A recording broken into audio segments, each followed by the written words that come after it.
নমস্কার বন্ধুরা, আশা করি আপনারা সবাই ভালো আছেন। আজ আমি বানাবো রাবড়ির রেসিপি। তো এটি আমি কিভাবে বানাবো চলুন দেখে নেবেন। খুব সহজ পদ্ধতিতে বানাবো।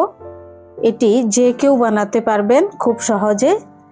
তো এটি এখানে আমি 1 লিটার আমল দুধ নিয়ে নিয়েছি। দেখুন এখানে লিকুইড দুধ 1 লিটার। এই 1 লিটার দুধ দিয়ে রাবড়ি বানাবো। প্রথমে আমি এই কড়াইতে ঢেলে নিচ্ছি। এখনো গ্যাস অন করিনি।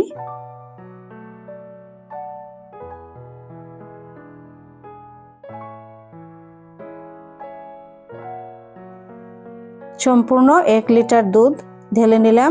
এবার দিয়ে দিচ্ছি চা চামচে 2 চামচ গুঁড়ো দুধ। গুঁড়ো দুধটা দেওয়ার পর খুব ভালোভাবে মিশিয়ে নিচ্ছি।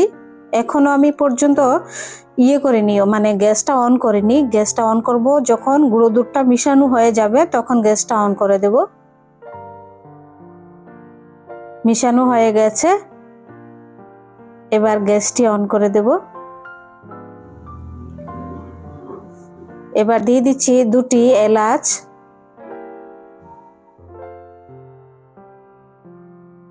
দিয়ে এবার গ্যাসটি অন করে দিলাম।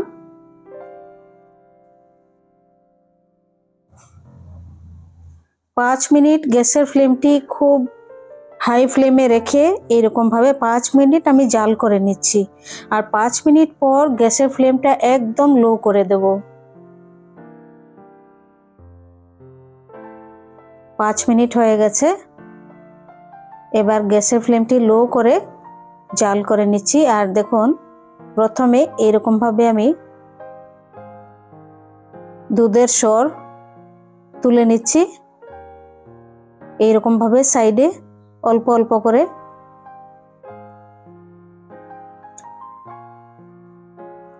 আবারও তুলে নিচ্ছি। দেখুন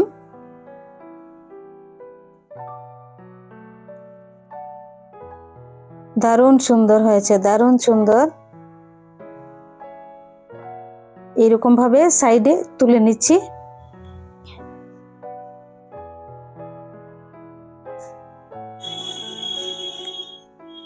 এই কড়াইয়ের সাইডে সাইডে এরকম ভাবে দুধের সরগুলো আমি এরকম ভাবে রেখে দিচ্ছি। দেখুন তাহলে রাবড়ি খুব সুন্দর হবে, দেখবেন।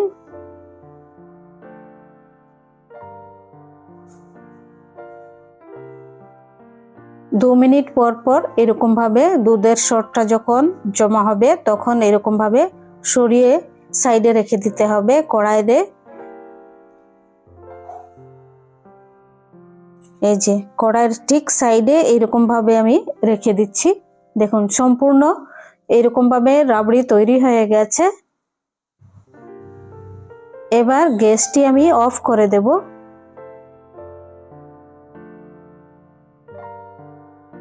খুব ঘন হয়েছে। দেখুন আমি যে অল্প একটু রেখেছি দুধ, দেখুন খুব ঘন হয়ে গেছে। ঠান্ডা হলে পরে আরো ঘন হবে। এবার একটু ঠান্ডা হওয়ার পর আমি তুলে নিচ্ছি। দেখুন খুব সহজে কড়াই থেকে এরকম ভাবে তুলে নেওয়া যায়। দেখুন কোনো ঝামেলা নেই। আর এখানে আমি চিনি ব্যবহার করিনি, আপনারা চাইলে চিনি দিতে পারেন। চিনি ছাড়াই খুব সুন্দর, খুব সুস্বাদু, খুব মিষ্টি। দেখুন দারুণ সুন্দর তৈরি হয়ে গেছে। দেখুন আর কড়াইতে নিচেও লাগবে না। যদি গ্যাসের ফ্লেমটি একদম লো করে রাখুন তাহলে একদম জ্বলবে না, পুড়ে যাবে না। দেখুন একদমই পুড়ে নাই, খুব সুন্দর আছে। এই যে তৈরি হয়ে গেছে রাবড়ি। দারুণ টেস্ট, দারুণ টেস্ট। এইরকম ভাবে বানিয়ে আপনারা কোনো ভগবানকেও দিতে পারেন এবং নিজেরাও খেতে পারেন প্রসাদ বানিয়ে। দারুণ সুন্দর, দারুণ টেস্ট। এবার একটি বাটিতে এরকম ভাবে তুলে নিচ্ছি। তারপর ছোট বাটিতে আমি তুলে নেব। একটি বড় বাটিতে প্রথমে এরকম ভাবে তুলে নিচ্ছি।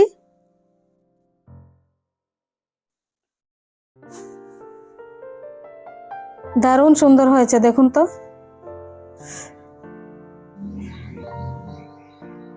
আর কোনো কিছু দেওয়ার দরকার নেই, চিনিও দেওয়ার দরকার নেই। যদি চান আপনারা তাহলে চিনি দিতে পারেন। দারুণ সুন্দর হয়েছে দেখুন।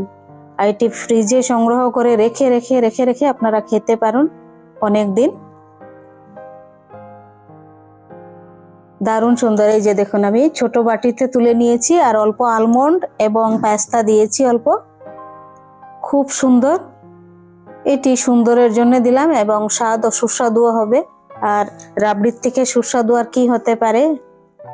আপনাদের যদি রেসিপিটি ভালো লেগে থাকে চ্যানেলটি সাবস্ক্রাইব করবেন, লাইক করবেন, শেয়ার করবেন, কমেন্ট করে জানাবেন কেমন লেগেছে আপনাদের রাবড়ির রেসিপিটি। আর এরকম অবশ্যই বানাবেন, খুব খুব ভালো লাগবে। আর এটা যে কেউ বানাতে পারবেন, অতি সহজ, খুব সহজে বানিয়ে নিতে পারবেন, কোনো ঝামেলা নেই। সবাই ভালো থাকুন, সুস্থ থাকুন আর অনুগ্রহ করে সবাই পাশে থাকবেন।